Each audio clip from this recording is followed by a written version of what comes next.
Bob Steven here, the novice genealogist. I'm sitting here in Kaysville, Utah, and I have some relatives of mine. My great uncle Bill Steven. I'm Bob Steven.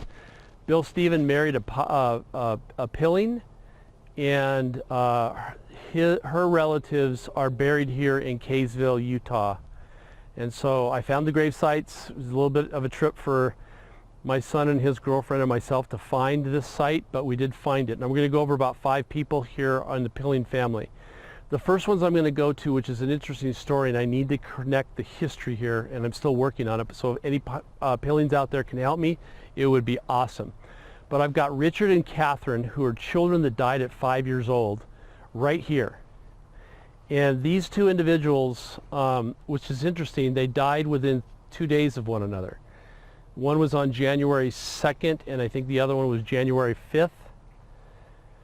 And they were both 5 years old, both born on the same day, so they must have been twins. And I don't know who they're related to in the Pillings, but since they are so close to the other Pillings here in the Kaysville Cemetery, they've got to be related. So I'm going to put Gene down and let you guys see that this is their gravesite, and Gene's giving them the love that he can.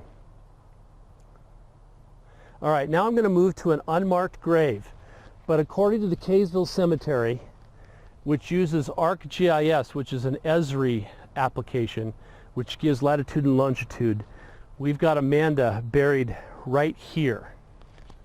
No headstone. But according to the GPS, this is the plot that she is buried in. And this is kind of an interesting story. She was born in 1888 and died in 1905.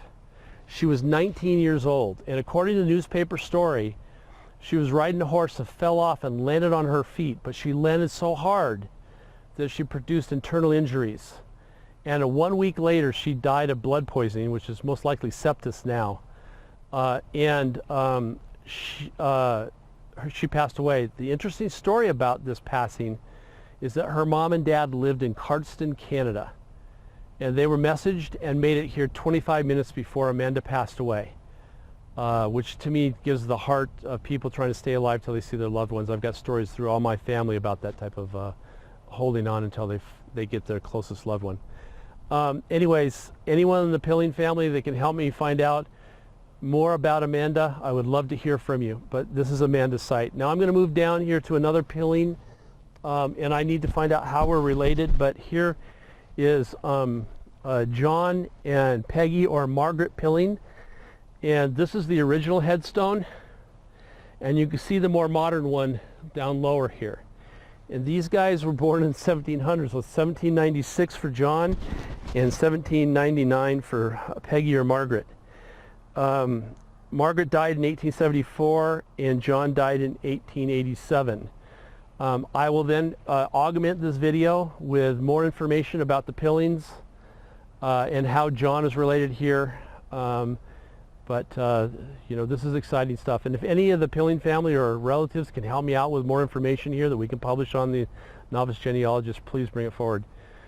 Again, first of all, let me talk about the equipment. The reason why I've got a headset on and I also have a lanyard is because as I've been finding that as I get in cemeteries, sometimes the wind blows, and this is a Bose 700 series headset that actually takes out the wind, and this microphone sometimes works and sometimes doesn't work. So I'm doing double duty with a lanyard and the microphone, and I've got 2 recorders. We'll see how this goes.